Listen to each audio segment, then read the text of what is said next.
Adam Levine is the last coach on The Voice to fill his team. See who he chose as his final contestant. Adam Levine finally got himself a country artist. On Monday, March 3rd, Levine was the final coach to have a spot left on his team on The Voice, and he filled it with a 17-year-old country singer. Trevin Dawson performed Bailey Zimmerman's religiously for his blind audition, and coach Kelsia Ballerini immediately advised the Maroon 5 frontman to turn his chair. After his performance, which Levine, 45, turned for, Coach Michael Buble ran out of his chair and gave Dawson a hug. "Dude, if that's how you sound when you're a little nervous, this dude just got a massive score," Buble, 49, said of Levine. Watch Alana Liniz's moving rendition of Issues in the final blind audition for Season 27 of The Voice exclusive. "Jackpot," Ballerini, 31, added.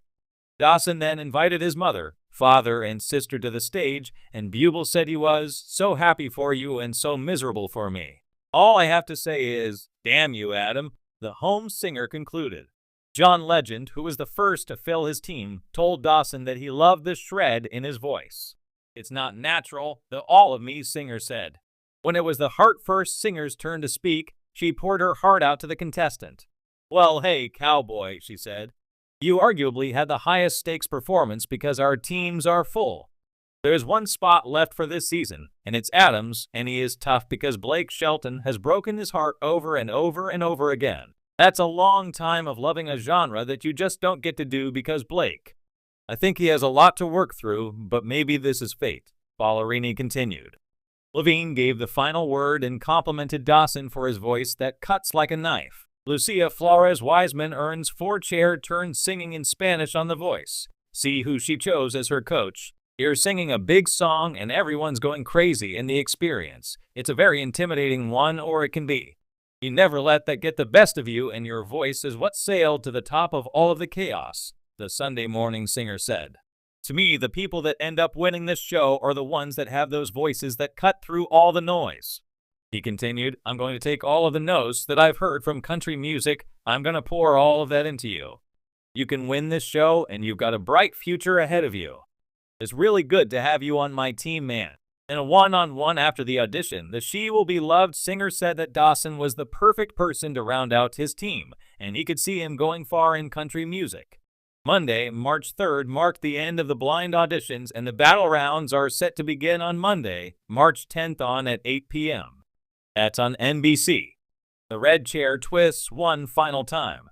Backed by the thunderous applause of live audiences and the soft buzz of the remaining coaches, Adam Levine settles into his last moment of handwriting fate on Season 27 of The Voice. The clock ticks. Only one slot remains. The spotlight swings across the stage. But behind the confident grin, Adam's heart pounds for the newest voice daring to sway his legacy as Coach Levine right before his final turn to assemble a champion team. 1. The final callback. Setting the stage, it was an electric night, pulsing with anticipation. The 4 coaches, Adam, Blake, Kelly, and Chance, stood silent in a row, the only witnesses to the showdown. Thousands watched at home, hanging on every note vibrating from that solitary microphone. 2 hopefuls delivered stirring performances minutes before, one with crystalline vocal runs, another with raw, gritty soul. But now all eyes were on Adam. He'd filled every slot except this last golden invite. Known for his musical instincts, his ear for nuance, tone, and charisma, he built a team of heavy hitters. Tonight, that final spot could make or break his squad's synergy. 2. Enter the underdog, a voice with history. The contestant appeared, slinky jeans, vintage tee, and nerves crackling in the spotlight. But once that first note escaped their lips, transformation happened. It wasn't technical perfection or powerhouse vibrato. Instead, it was that rare blend of vulnerability and command, a voice that whispered and rocked, a storyteller channeling lived experience. Adam's eyes narrowed, his chest visibly tightened. He'd heard this before, something authentic, something unmistakable. "Wow," he muttered when the song ended. The audience gasped. The other coaches leaned forward. Team Adams still had 1 chair left. 3. A coach's choice. Why talent isn't enough. This wasn't simply about picking the best singer, far from it. For Adam Levine, the ideal contestant must possess more than craftsmanship. They needed emotional elasticity, the ability to stretch songs across a spectrum of feeling, to invert heartbreak into hope or fear into empowerment. In his prior seasons, he'd cherished the raw and the refined, the thrill of watching an underdog rise, voice quivering then soaring. He stood, his expression grave.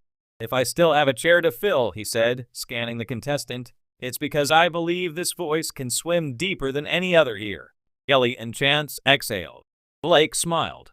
Tonight, choice boiled down to chemistry, story, and that undefinable it, the spark of a star. 4. The turning moment. The pitch. On The Voice, coaches pitch to contestants, snagged from blind auditions, but now, in reverse, they court the talent directly on the stage. Adam moved closer, the spotlight isolating them both. "I've seen singers who can do everything right," he started, sincerity warming his voice. "But I choose hearts. I choose people who bleed in their songs." He flipped through his phone, perhaps a lyric they'd posted online, or a message hinting at more to tell. "Your performance," he continued, "it wasn't just skill, it was you.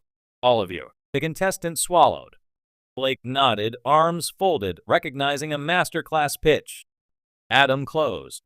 "I want you to use your final spot here.